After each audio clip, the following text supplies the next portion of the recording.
pour nous attacher à Dieu, pour accomplir notre mission sur terre, et qu'il nous serait demandé de nous isoler, de nous écarter, de disparaître de ce monde dans lequel nous vivons. Eh bien non. La Torah ne nous demande pas ça du tout. La Torah nous demande de vivre dans un monde réel, de vivre dans le monde dans lequel nous sommes là, avec tout ce qu'il y a de positif et de négatif, toutes ces tentations négatives comme positives. Au contraire, nous le voyons, le premier commandement que nous avons reçu de Dieu, c'est Zachar onekeva baraotam. Dieu les a créés mâles et femelles. Oui, hommes et femmes. La première mitzvah que nous avons, c'est Péro Urvu. Avoir des enfants, construire, bâtir, ne pas s'isoler, vivre dans la société, vivre réellement, et avoir une vie dans la cité, dans la vie de tous les jours, dans les codes du monde et de la nature. Et pourtant, tout en étant dans ce monde-là, matériel, matérialiste, parfois grossier, parfois impur, nous allons le voir, on va devoir se sanctifier, mais vivre selon les codes et dans les codes de cette vie-là et de ce monde-là. Néanmoins, précisément parce qu'il y a une particulière importance à ce contact qu'il peut y avoir, à ce rapprochement qui est nécessaire dans la vie de couple, la Torah nous demande en réalité une préparation particulière, convenable. Parce que c'est pas si anodin que cela, même si cela peut paraître anodin, le rapprochement, le lien véritable qu'il y a, l'intimité qu'il peut y avoir dans le couple, c'est quelque chose de tellement fort, de tellement puissant, que cela nécessite une préparation spirituelle. Afin de faire en sorte que tout ce qui pourrait être exprimé par la tentation matérielle, le penchant matériel et matérialiste, corporel et physique, qui peut se déclarer dans les différentes attirances et attitudes que peut avoir et auxquelles il fait appel le corps humain, nous, on va essayer d'arriver à faire en sorte que dans tous ces événements-là et dans toutes ces expressions-là de ce corps humain qui peut éprouver telle ou telle chose, tel ou tel état, eh bien on va y insérer, y développer, y révéler l'émanation d'une spiritualité, d'une sainteté, d'une pureté considérable. On va comprendre qu'en réalité, cette situation-là de rapprochement, d'intimité, c'est en réalité la concrétisation et la matérialisation d'une union qui représente l'union de Dieu avec son peuple juif. C'est la sainteté et la pureté la plus totale. C'est en fait à ce moment-là qu'on agit, qu'on accomplit la volonté de Dieu. Une action de sainteté, de pureté. Un acte qui n'est pas juste un acte anodin, mais qui est réellement beau. La Torah nous le dit, il y a des périodes où l'homme et la femme ne pourront pas vivre cette intimité, doivent garder une distance physique qui va marquer cet éloignement en réalité pendant cette période-là, un éloignement physique mais qui en rien un éloignement des âmes, au contraire, nous allons le voir, et que quand on passe à la purification du mikvé après cette période-là d'éloignement, on retrouve encore une fois un renouvellement de ce lien et de ce rapprochement, de cette union qui va se célébrer à nouveau avec beaucoup plus d'intensité et beaucoup plus de sérieux et d'importance et de valeur et donc de sainteté et de pureté. La notion de cycle existe dans la Torah. Les Chachamim nous disent que la raison de la mitzvah, c'est pour essayer de garder, et pas pour essayer, pour réussir, à permettre de laisser perdurer et de préserver une union véritable qu'il y a dans ce couple-là, et de développer une attirance et un amour véritable qu'il y aurait entre ces deux êtres-là. La Gemara nous le dit. Pourquoi est-ce qu'il a été instauré une période pendant laquelle il y aurait cet éloignement physique? Oui, c'est pour justement retrouver cette notion d'amour et de chérissement que l'on peut retrouver lorsqu'il y a cette rencontre-là le jour du mariage. La base et la magie qu'il y a dans une famille juive dépend justement de ce cycle-là qu'il y a dans le foyer juif. C'est un petit peu comme les Chachamim nous disent la lune. La lune, elle va être là pendant 30 jours. Parmi ces 30 jours-là, la moitié du mois, la lune va se renforcer, petit à petit. Elle arrive de la moitié de ce qu'elle est capable d'être, de sa perfection, vers le top de ce qu'elle peut être. Et la deuxième partie de ce mois-là, en réalité, elle s'amoindrit, elle se rapetit petit à petit. Elle s'affaiblit pendant cette deuxième partie du mois, cette lune. À tel point qu'à la fin de son mois, elle disparaît quelque part, elle se voile complètement. Les Chachamim nous donnent cette métaphore et nous disent c'est ce qui se passe dans la famille. Il y a une période où la situation, c'est qu'en réalité, on est dans une notion de voile. La connexion, la relation, l'union physique se voile, se cache. Il y a cet éloignement qu'il y a dans le couple afin que la période qui va suivre juste après, c'est celle qui va être en réalité celle qu'on a pu connaître au moment, ce qu'on appelle au moment de la choupa, au moment du mariage, un véritable chérisme. L'essentiel même profond de cette idée-là, de cet éloignement, provient de la notion d'impureté. La Torah Kabbalah, la Chassidoute, a une façon magnifique, et vous allez le voir, de nous expliquer quelle est cette notion-là. Dans notre monde matériel dans lequel nous vivons, il y a un mélange des genres, un mélange des sens. Tout est mélangé. Le bien, le mal se côtoient. Il n'y a pas un seul endroit où nous verrons que du bien. Non, le bien côtoie le mal et le mal côtoie le bien. Tout est mélangé. Nous ne verrons jamais du mal sans du bien. Nous ne verrons jamais du bien sans le mal. Et à l'intérieur même de chacun et chacune d'entre nous, il y a, excusez-moi, ce mélange véritable de ces deux dimensions-là, de ces deux terrains de jeu, l'impureté et la pureté, le bien et le mal, qui se côtoient en réalité. Ils se côtoient et c'est pas si évident que cela de trouver à chaque fois la bonne frontière et de la placer là où il faut. La Chassidoute nous l'explique, précisément le Tanya, et nous le dit.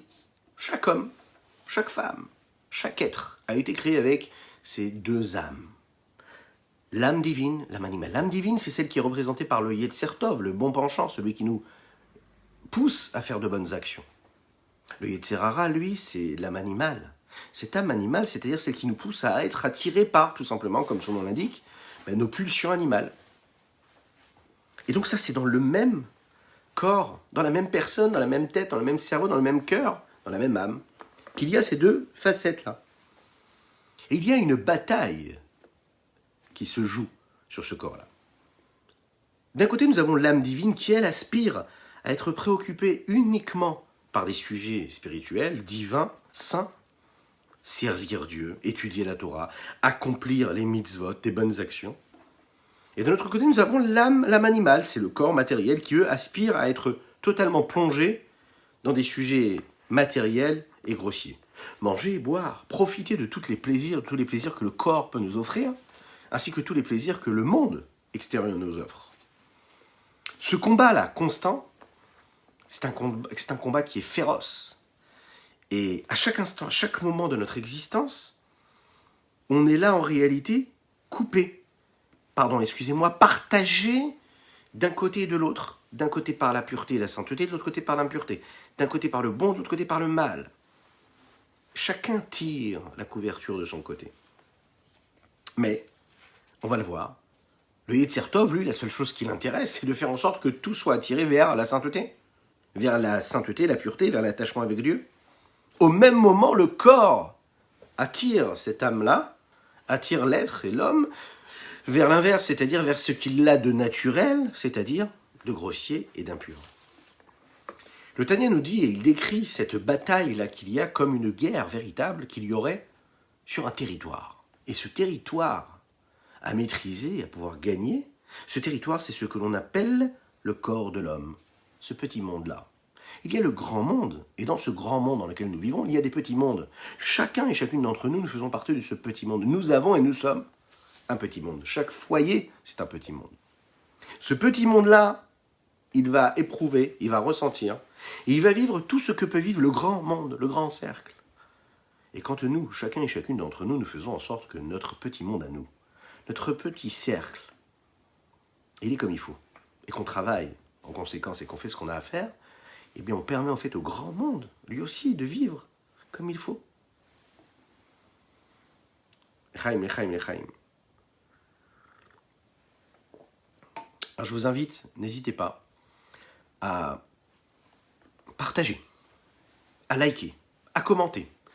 Bonsoir, je vous dis à ceux qui arrivent, à toutes celles et ceux qui arrivent. C'est un plaisir de vous avoir parmi nous ce soir. Continuez à partager, à liker, à commenter. Faites participer une petite idée, un petit mot, un petit geste, une petite idée pourrait sauver ou aider, ou sanctifier, ou apporter quelque chose de positif à quelqu'un d'autre qui serait de l'autre côté de la planète. N'hésitez pas donc à le faire. En tout cas, je compte sur vous. Je compte sur vous. Ce corps-là de ce juif, qui est compris aussi également de son âme, c'est donc ce petit cercle, ce petit monde. Le corps est appelé en réalité une petite ville sur laquelle il y a 2 rois qui se feraient la guerre. Chacun veut gouverner cette planète-là, ce pays-là, cette terre-là. Chacun est prêt à se battre pour cela. Non seulement il veut gouverner, mais il veut aussi que tout le monde se comporte selon sa volonté à lui. Que tout le monde puisse suivre ce que lui, il a à dire. Ces 2 âmes, l'âme divine et l'âme animale, celle qui est animale, c'est-à-dire celle qui est vitale, quoi. Celle qui ressent les pulsions animales, basses, parfois élevées, mais en tout cas qui sont nécessaires à la vie, mais qui sont en réalité motivées par une pulsion et une attirance physique vers les éléments de la nature. Et celle qui est cette âme divine-là, qui est attirée par tout ce qui est divin, qui est spirituel, qui est saint, qui est pur. Elles se font la guerre, une guerre véritable, un combat, pour maîtriser ce territoire. A priori, comment réussir dans la vie de tous les jours, dans cette vie, la quotidienne, comment réussir à trouver une solution pour arriver à une certaine tranquillité, à faire en sorte qu'en réalité, on puisse faire le tri entre ces cellules saines et ces cellules qui sont en fait mauvaises, néfastes. Qu'est-ce qui va nous permettre de réussir à gagner ce combat? Et plus que cela, déjà à le mener ce combat, parce qu'il faut le gagner, mais parfois même de mener ce combat, il faut pouvoir le faire. Et pour cela, il faut avoir les armes.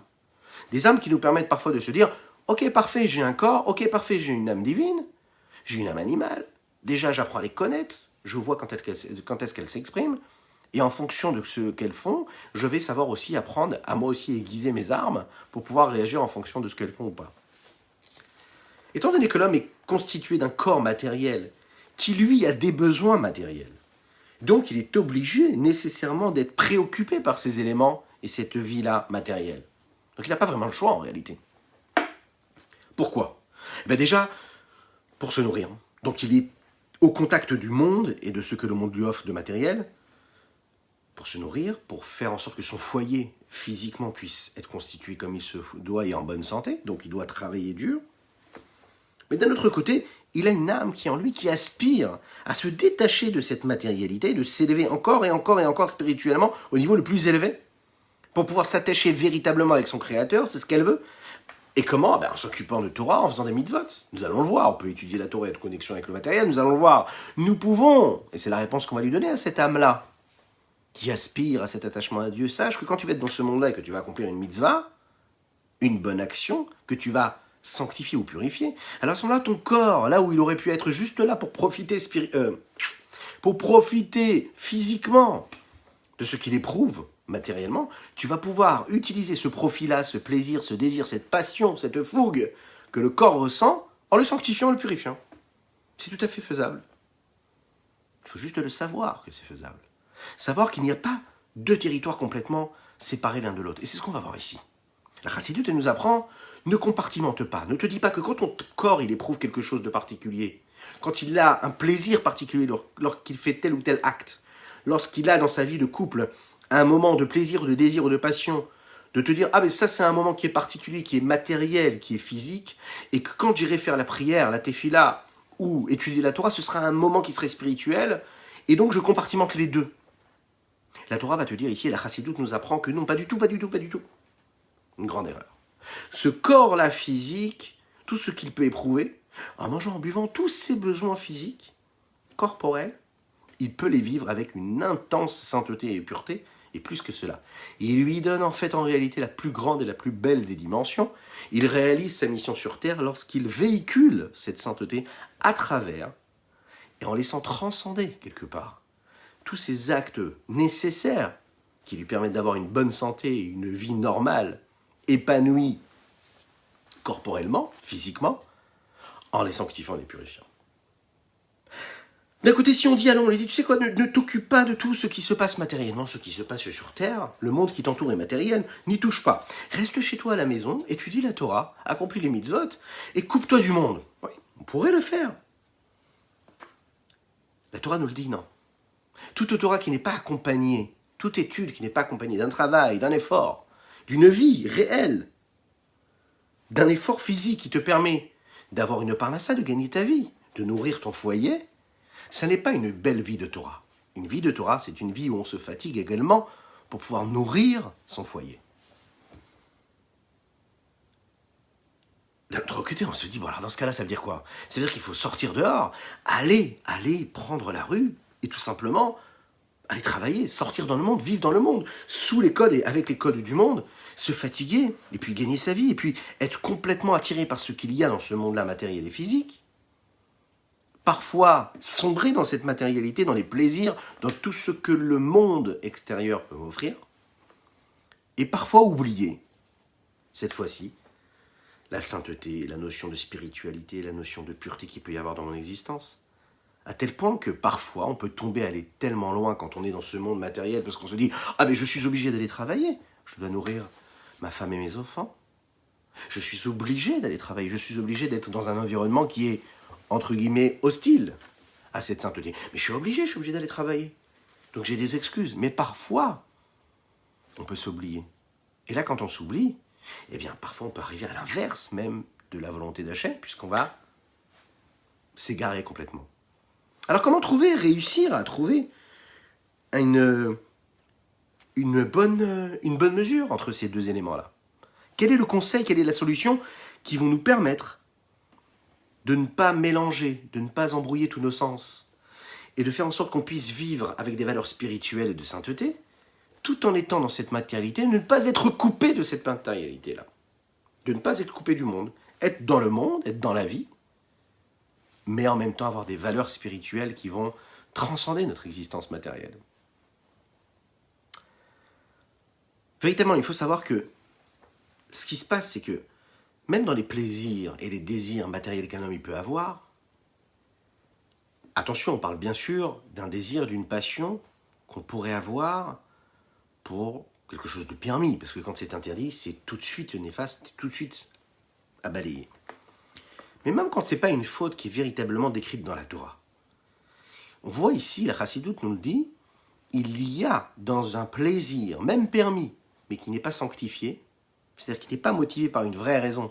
Si c'est un plaisir qui est permis, mais qui est juste là pour assouvir mon corps, c'est-à-dire que je suis en train de consommer, par exemple, ce que je mange, ce que mon corps éprouve, à un moment où mon corps s'exprime, même si c'est permis d'après la Torah, je ne fais rien d'interdit, c'est permis. Mais qu'à ce moment-là, je suis dans un profit qui est véritablement et uniquement animal. C'est-à-dire, je suis là que pour le kiff. Voilà, pour dire le mot. Je suis là que pour profiter. Et je sens mon corps vivre et vibrer par ce profit, par ce plaisir que j'éprouve. Et bien là, il y a une côté d'impureté qui va se déclarer, qui va se révéler. Parce qu'il faut savoir qu'il y a deux côtés à tout élément. Ou la sainteté, ou ce qui n'est pas de la sainteté. Et quand ce n'est pas de la sainteté, eh bien c'est l'inverse de la sainteté. Donc de deux choses l'une. Ou est-ce que tu es en train de vivre quelque chose qui laisse s'exprimer toutes tes passions, tes pulsions, ton désir, ton plaisir corporel uniquement, ou tu es dans la sainteté la plus totale. Ok. Mais tu dois bien savoir une chose. Quand tu sens que c'est uniquement ton corps qui est en train de profiter de vivre cela, et que tu oublies au moment où tu es en train de profiter, être dans le plaisir, tu oublies la dimension de sainteté, tu oublies Dieu, c'est que quelque part tu es tombé malheureusement dans l'impureté. Vous allez me dire, mais c'est quoi le problème? J'ai mangé cachère, j'ai une relation qui est permise, j'ai vécu un moment qui est cachère, il n'y a aucun problème. Comment ça se fait que je suis tombé dans l'impureté? C'est très simple. Tous ces éléments-là, même quand ils sont cachères, ils sont dotés de ces deux éléments, de sainteté et d'impureté aussi également. Quand tu les utilises à bon escient, tu les utilises, tu les sanctifies, tu les purifies, alors ils deviennent kadosh. Mais si tu oublies complètement Dieu, si tu es dans le total kiff, le total profit, le plaisir, et tu oublies en réalité pourquoi est-ce que tu es censé vivre, et pourquoi on t'a donné ce corps pour éprouver ce plaisir-là, eh bien malheureusement ça tombe dans la pureté. À première vue, il y a, entre le bien et le mal, il y a nécessairement un juste milieu, a priori. D'un côté, ça n'est pas une mitzvah, d'un côté, ça n'est pas une avéra. Ça fait partie de ce que l'on peut faire, et qui n'est ni un commandement divin, et ni l'inverse de son commandement. Je ne suis, je ne suis pas du tout en train de profaner quoi que ce soit. Et donc je peux me dire, mais qu'est-ce qu'il y a? Il n'y a rien de spécial. Ce que je suis en train de faire, c'est quelque chose de neutre. Et là, la Torah te dit, sache une chose. Baruch haba, notre ami Gris Bar de Paris. N'hésitez pas, c'est cachère, mais n'oubliez pas de sanctifier quand vous mangez chez Gris Bar. Un très grand Baruch haba à toi. Vous avez raison de suivre. Oui, oui, oui, suivez, suivez, suivez. Et je compte sur vous pour vos partages. Gris Bar Paris, je compte sur vous. Oui.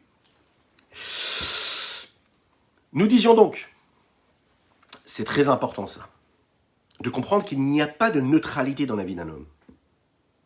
Il n'y a pas ou que de la sainteté, ou que le corps, ou que de l'impureté. Et il y aurait donc une neutralité au milieu, c'est-à-dire tous ces événements que je peux vivre dans ma vie, toutes ces actions, toutes ces consommations physiques, corporelles que je pourrais avoir, et qui seraient indépendantes de quoi que ce soit, qui seraient juste neutres.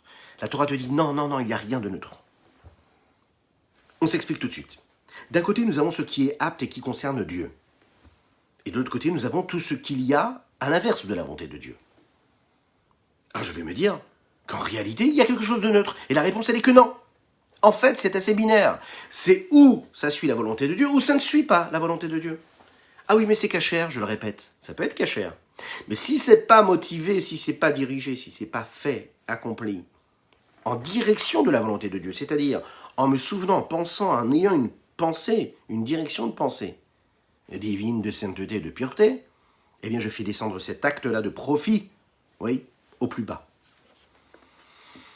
Prenez un homme qui par exemple s'installe à une magnifique table.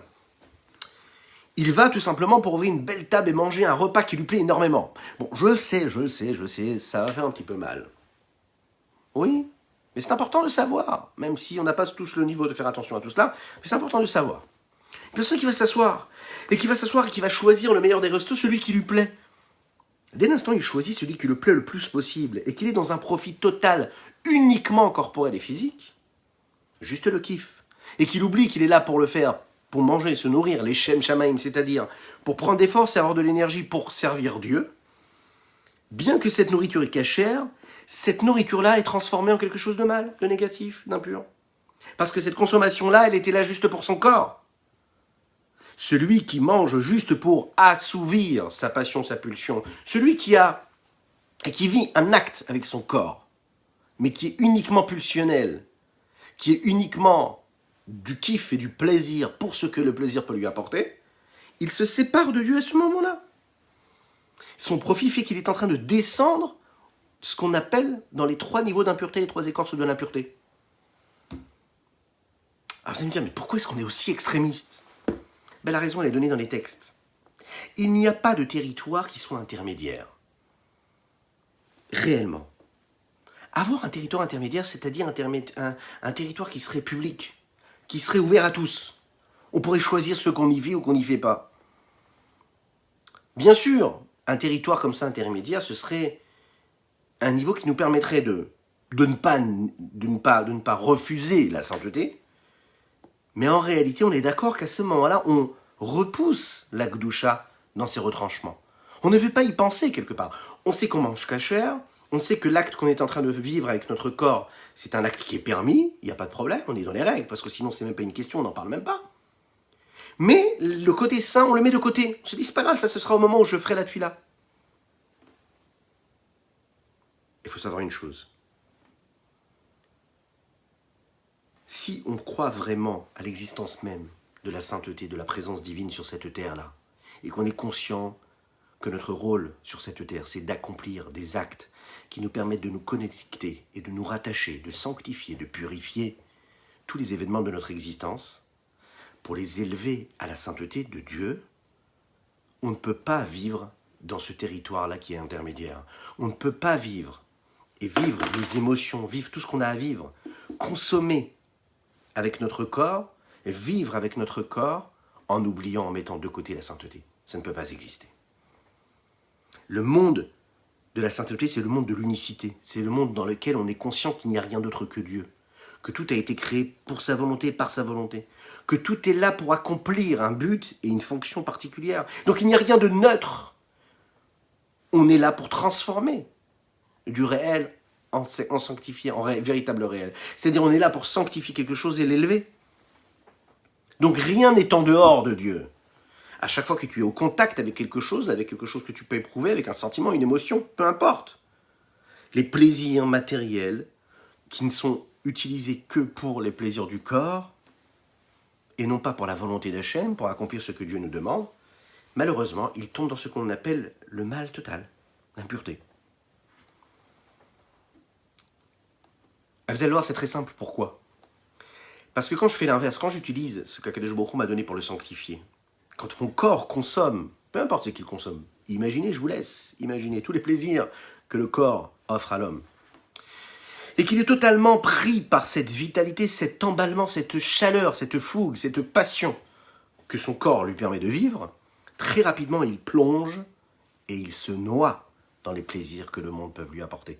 Et très rapidement, c'est très difficile de garder la tête en dehors de l'eau, de ne pas sombrer.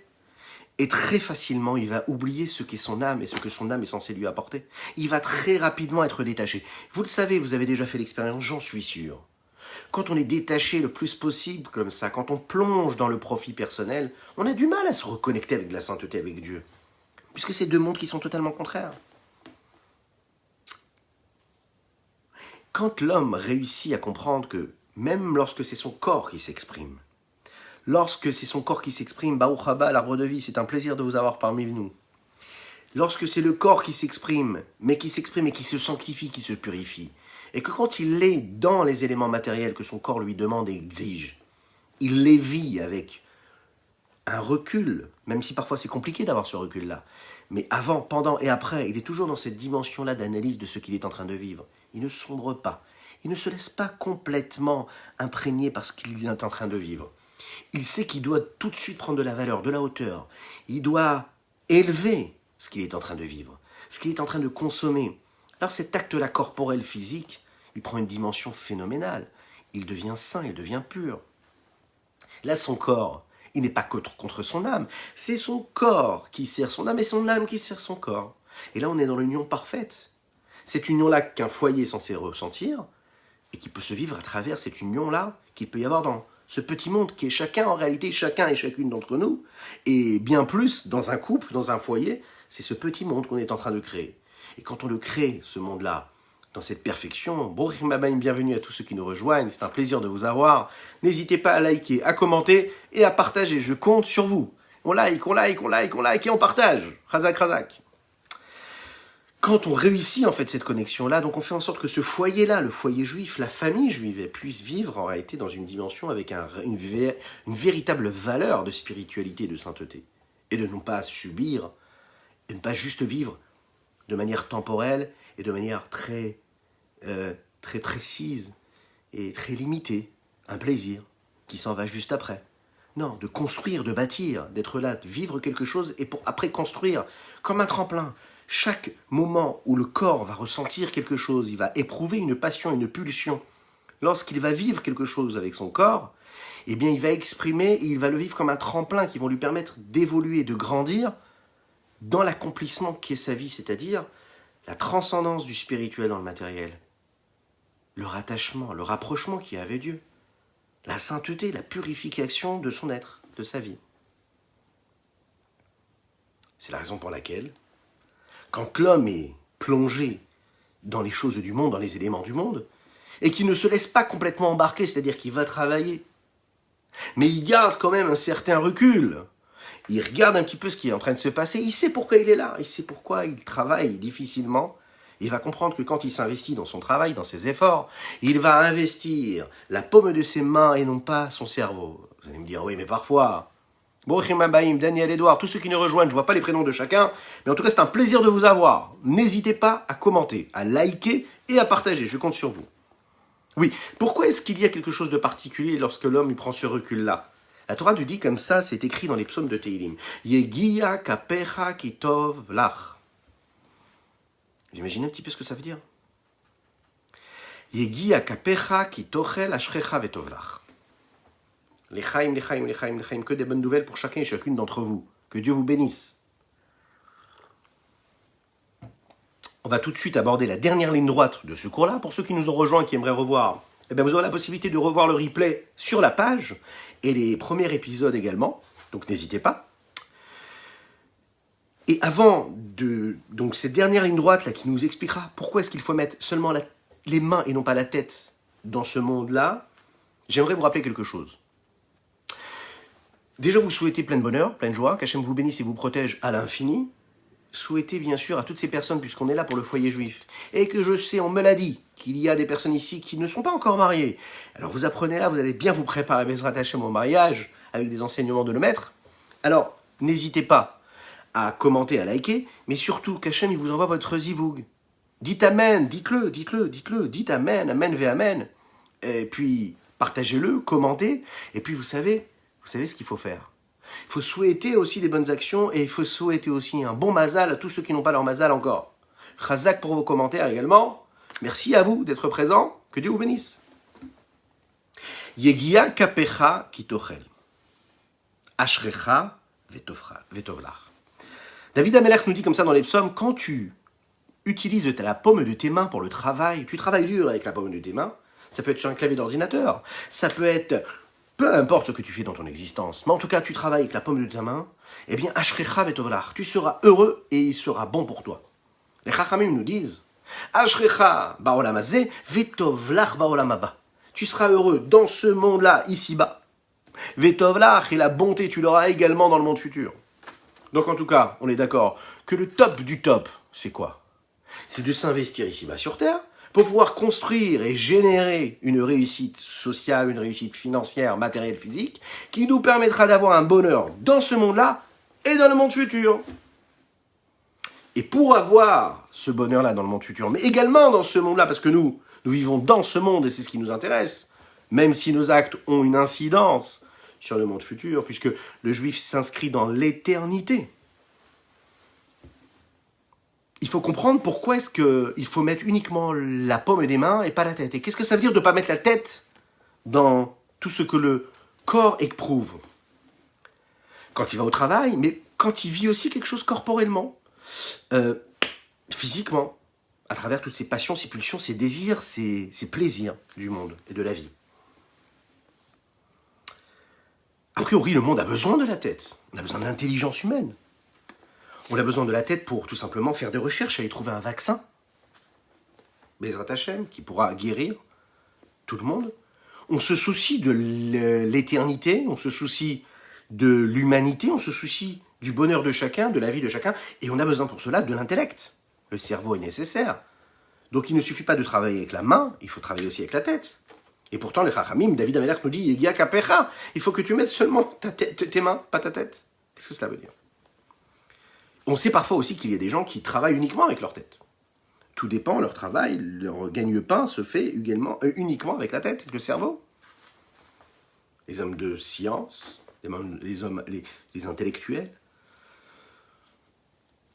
Et donc pourquoi est-ce que l'acte physique, l'effort physique serait uniquement célébré par ces psaumes-là? Les Chachamim nous expliquent, les Mefarshim le disent, qu'en réalité, ici, quand on dit la paume des mains et quand on parle de la tête, il ne s'agit pas véritablement de la paume ou de la tête. C'est une image. C'est de nous dire en réalité l'essence même qu'il peut se trouver dans la main et ce qui se trouve intérieurement dans la tête. Quand on parle de la paume, on veut parler des membres extérieurs qu'il y a dans le corps. Quand on veut parler de la tête, on parle des forces et des potentiels et des dons, des aptitudes, des traits de caractère qui sont centrales véritablement, mais qui sont intérieurs, qui sont profonds. La paume, ça reflète tout ce qu'il y a à l'extérieur du corps, tous nos forces et tous nos membres extérieurs qui ont un contact avec l'extérieur de ce que nous sommes, à travers notre corps. Et je répète, le roche, cela fait référence à tout ce qui est à l'intérieur de notre corps. Nos sens, nos capacités émotionnelles, nos attirances, tout cela. Le passouk nous dit « Yegia kapecha », ça vient t'apprendre qu'en réalité, toute la préoccupation que tu peux avoir, tout ton investissement que tu peux avoir quand tu vas travailler, Ça doit être seulement un investissement qui est extérieur, qui est superficiel. Tu dois te concentrer, tu dois bien faire ton job, tu dois faire ce que tu as à faire. Mais rappelle-toi toujours, garder une certaine froideur de l'esprit qui te permet de garder du recul, de ne pas te laisser emballer complètement dans ce que tu es en train de construire matériellement. De ne pas investir ce que l'on va appeler ici la tête, c'est-à-dire toutes tes forces intérieures, toutes tes capacités, tout ton potentiel. Il en ressort donc que Yegia Kapera, c'est-à-dire que tu peux travailler, il faut que tu travailles, tu dois aller te fatiguer. Il faut aller travailler pour gagner sa vie.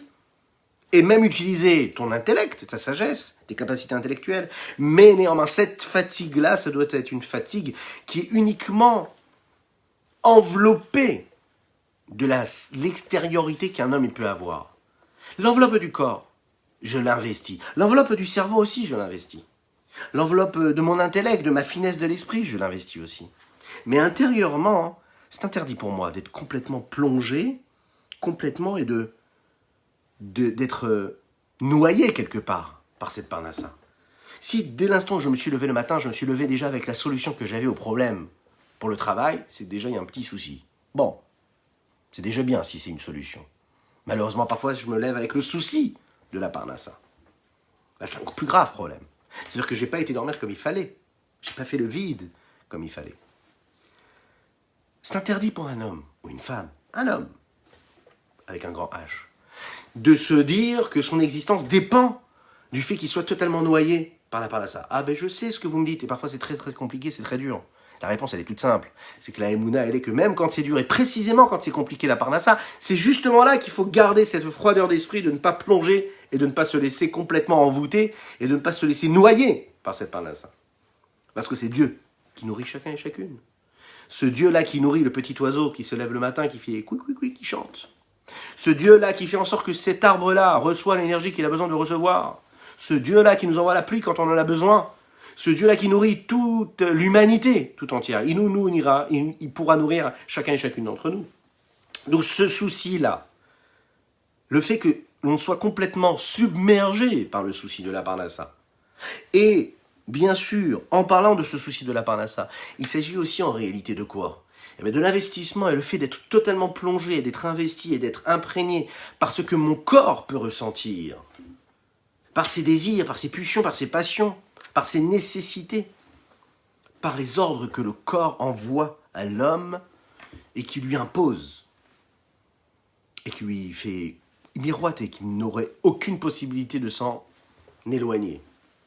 Ce corps-là qui lui donne et qui lui dicte d'éprouver, d'avoir envie, de profiter, d'avoir du désir, de la passion, dans tout, et de n'oublier en réalité, vous vous souvenez, cette dimension de sainteté, de pureté, de se dire qu'il est juste là pour assouvir son plaisir matériel. Véritable mensonge. Et c'est ce qui fait perdre l'homme en réalité, c'est ce qui fait qu'il est complètement submergé, il se noie complètement. Celui qui veut garder la tête hors de l'eau, il doit juste sortir la tête hors de l'eau. Et de se dire qu'il y a quelque chose de plus fort en haut, c'est quoi ? C'est la Gdusha, c'est la sainteté. Et que mon corps, il doit devenir donc cet outil-là qui me permet de sanctifier, d'être cet outil-là, qui me permet de me réunir et de véritablement agir en conséquence. Voilà ce qu'on pourrait dire aujourd'hui. Bezrat Hashem, demain soir, on continuera à développer. Soyez présents, continuez à partager, invitez vos amis, likez, commentez, posez vos questions en live, en replay. C'est votre moment à vous et je compte sur vous. Que Dieu vous bénisse et qu'il vous protège, qu'il inonde votre existence, vos familles, de paix, de sérénité, de bonheur, de joie et de gaieté. Ceux qui ont besoin d'enfants, qu'Hachem vous envoie un enfant tout de suite. Un garçon, une fille en bonne santé, si tu veux. Ceux qui ont besoin de se marier, mariez-vous. Ceux qui ont besoin de paix dans le foyer, eh bien, agissez et cherchez la paix, vous la trouverez. Que Dieu vous l'envoie, que Dieu vous aide.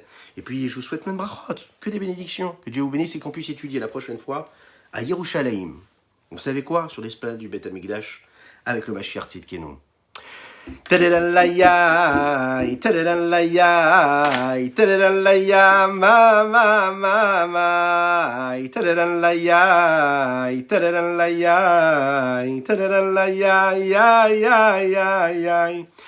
Tadadalayai, ma, ya, ya, ma, tadadalayai, ma, ma, ma.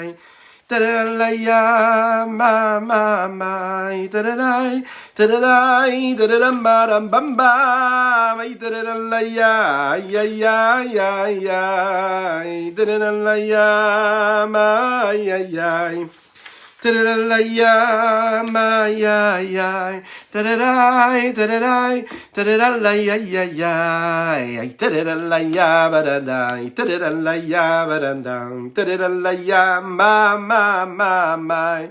ay, ta-da-da-la-ya, ay, ta-da-da-la-ya, ay, ta-da-da-la-ya, ma, ya, ya, ya, ay, ta-da-da-la-ya, ma, ay, ta-da-da-la-ya, ma, ay, ta-da-da-la-ya, ma, ay, ta-da-dai, ta-da-dai, ta-da-dam, bam, bam, bam, bam.